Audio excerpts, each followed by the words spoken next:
भैया horror story. Eric 15 साल का एक लड़का था। उसकी माँ की 2 साल पहले ही एक कार एक्सीडेंट में डेथ हुई थी। उनके गुजरने के बाद एरिक बहुत मायूस हो गया था।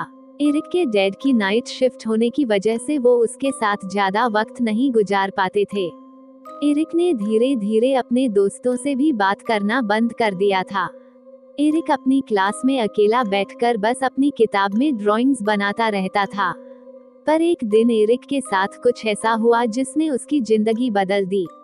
उस दिन एरिक की क्लास में एक नया स्टूडेंट माइकल एडमिट हुआ था। माइकल दिखने में एक बहुत ही शर्मीला सा लड़का था। उसके ब्राउन बाल उसके पूरे माथे को ढके हुए थे और उसकी नीली आंखें उसके बालों के बीच से चमक रही थीं। माइकल की इंट्रोडक्शन के बाद वह एरिक के साथ आकर बैठ गया। माइकल एरिक से बात करने की कोशिश करने लगा, पर एरिक किसी से बात नहीं करता था। वह माइकल को इग्नोर करके अपना सर झुकाकर अपनी किताब में ड्राइंग बनाने लगा। थोड़ी देर में स्कूल खत्म होने की घंटी बजी और सभी बच्चे अपने अपने घर जाने लगे। एरिक भी अपनी साइकिल पर स्कूल से बाहर निकला कि तभी उसने देखा स्कूल गेट के बाहर कुछ लड़के माइकल को बुली कर रहे थे। माइकल ने एरिक को देखते ही उसे मदद के लिए बुलाया, पर एरिक ने उस पर ध्यान नहीं दिया और अपनी साइकिल लेकर वहां से चला गया। लेकिन कुछ दूर पहुंचकर एरिक को बहुत बुरा लगने लगा। उसके दिमाग में बार बार मदद मांगता हुआ माइकल आ रहा था। वह वापस स्कूल गया, लेकिन वहां पहुंचकर उसने देखा कि वहां कोई भी नहीं था। तभी एरिक को माइकल अपनी साइकिल से एक रास्ते पर जाते हुए दिखाई दिया। उसके पीछे वही लड़के लगे थे जो उसे बुली कर रहे थे। एरिक भी माइकल की मदद करने के लिए उसके पीछे चला गया। साइकिल चलाते चलाते वो एक ऐसे रास्ते पर आ गया था जिसके दोनों तरफ जंगल था। एरिक को लगा कि शायद वो भटक चुका है और उसने वापस मुड़ने का सोचा। लेकिन वो जैसे ही मुड़ने लगा उसे जंगल की एक तरफ से थोड़ी हलचल सुनाई दी। एरिक ने उस तरफ नजर उठाकर देखा तो रोड के साइड पर लगी झाड़ियां बहुत जोर जोर से हिल रही थीं।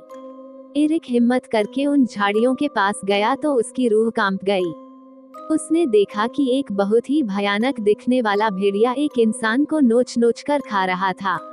ये देखकर एरिक का शरीर बिल्कुल सुन्न पड़ गया था। उसने ध्यान से देखा तो वो शरीर जिसे वो भयानक भेड़िया चबा रहा था वो किसी और का नहीं बल्कि उसी लड़के का था जो स्कूल के बाहर माइकल को बुली कर रहा था।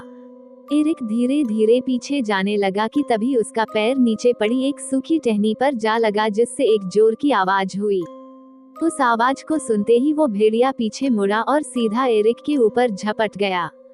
एरिक अपना पूरा जोर लगाकर खुद को उस भेड़िए से बचाने की कोशिश कर रहा था। तभी उस रोड पर से एक कार गुजरी और वह भेड़िया अचानक एरिक को छोड़कर जंगल की तरफ भाग गया।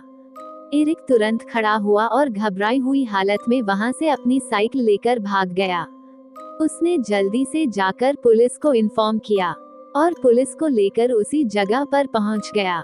पर ना तो अब वहां पर कोई भेड़िया था और न ही किसी की बॉडी। पुलिस को लगा कि एरिक उनके साथ कोई मजाक कर रहा है और उन्होंने एरिक को डांट लगाकर घर भेज दिया। अगले दिन स्कूल में अपने फेवरेट टीचर मिस्टर ब्लैक से इस बारे में बात करने गया। एरिक की मॉम के मरने के बाद मिस्टर ब्लैक ने एरिक को काफी इमोशनल सपोर्ट किया था। एरिक को यकीन था कि कोई उसकी बात को समझे ना समझे, मिस्टर ब्लैक जरूर समझेंगे। एरिक ने अपने साथ हुआ किस्सा उन्हें बताया और एरिक की बात सुनकर मिस्टर ब्लैक हैरान हो गए और उन्होंने अपने कमरे के दरवाजे को बंद किया और अपनी अलमारी में से एक पुरानी सी किताब निकाली। एरिक को कुछ भी समझ नहीं आ रहा था, पर फिर मिस्टर ब्लैक ने उस किताब को खोला और कहा कि उन्हें ऐसा लगता है कि एरिक ने जो कल देखा वह कोई मामूली भेड़िया नहीं था बल्कि एक वेयरवुल्फ था। वेयरवुल्फ यानी ऐसे मिथक क्रीचर जो वैसे तो इंसानी रूप में रहते हैं पर आपे से बाहर हो जाने पर या किसी चांदनी रात में एक भयानक भेड़िए में बदल जाते हैं। ये सुनते ही एरिक के दिमाग में सिर्फ एक ही बात चलने लगी। वह माइकल के पीछे उस रास्ते पर गया था और जो बच्चा कल मारा गया वह माइकल को ही बुली कर रहा था। ये सब सोचकर एरिक को लगने लगा कि माइकल एक वेयरवुल्फ है और उसी ने कल उस पर हमला किया था। उस दिन के बाद से लगभग हर दिन लोगों के लापता होने की खबर आने लगी। एक दिन मिस्टर ब्लैक ने एरिक से कहा कि उन्हें उस भेड़िए को मारना होगा। मिस्टर ब्लैक ने कहा कि एरिक का सामना उस भेड़िए से पहले हो चुका है, इसलिए वह भेड़िया एरिक का शिकार करने जरूर आएगा और इससे पहले वह आए एरिक को उसे ही मार देना चाहिए। स्कूल के बाद एरिक मिस्टर ब्लैक के साथ उनके घर चला गया। मिस्टर ब्लैक ने उसे पीने के लिए कॉफी दी, लेकिन उस कॉफी को पीते ही एरिक को चक्कर आने लगे और उसे सब धुंधला धुंधला दिखने लगा। उसने देखा कि मिस्टर ब्लैक अपने बेडरूम की तरफ जा रहे हैं। बाहर बहुत रात हो चुकी थी और चांद भी नजर आने लगा था। एरिक बेहोशी की हालत में ये सब देख ही रहा था कि अचानक से एरिक को मिस्टर ब्लैक के बेडरूम से एक जोर की आवाज आई। एरिक तुरंत उठकर बेहोशी की हालत में उनके कमरे के दरवाजे पर गया। दरवाजा अंदर से लॉक था। एरिक को कुछ समझ नहीं आ रहा था, तो वह मिस्टर ब्लैक को जोर जोर से आवाज देने लगा और दरवाजा नॉक करने लगा, पर मिस्टर ब्लैक ने कोई जवाब नहीं दिया। एरिक को अंदर से किसी भेड़िए की गुहार करने की आवाज आ रही थी। एरिक ने कीहोल से जैसे ही कमरे के अंदर झांका तो उसके होश उड़ गए। एरिक की आंखों के सामने मिस्टर ब्लैक की रीढ़ की हड्डी गोल हो गई और उनके पूरे शरीर पर बड़े बड़े बाल आ गए। उनका मुंह लंबा होने लगा और दांत एक जानवर जैसे बड़े हो गए।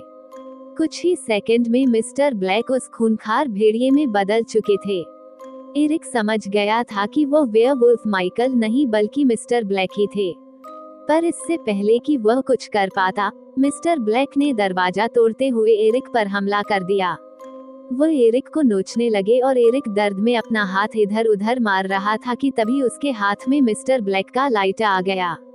एरिक ने जैसे ही वह लाइटर जलाया, वह भेड़िया पीछे हट गया। एरिक ने आसपास की सारी चीजों को जलाना शुरू कर दिया। आग के डर से वह भेड़िया वहां से भाग गया। जब पुलिस मिस्टर ब्लैक के घर पहुंची तो उन्हें दिखा कि मिस्टर ब्लैक का घर जला पड़ा है और एरिक एक कोने में बेहोश पड़ा है। एरिक को जब होश आया तो उसने पुलिस को सब कुछ बताया, लेकिन उस दिन से मिस्टर ब्लैक भी गुमशुदा लोगों की लिस्ट में शामिल हो गए थे। पुलिस को भी अपनी इन्वेस्टिगेशन में कुछ नहीं मिला। उन्हें एरिक की कहानी पर यकीन तो नहीं था, लेकिन उस दिन के बाद से शहर का कोई भी इंसान गायब नहीं हुआ। एरिक उस दिन बाल बाल बच गया, लेकिन अपने साथ हुआ वह भयानक एक्सपीरियंस वह शायद कभी नहीं भूलेगा। आपको क्या लगता है, क्या हुआ मिस्टर ब्लैक का? यदि ये कहानी आपको पसंद आई हो तो अपने दोस्तों और अन्य लोगों के साथ शेयर जरूर करिएगा।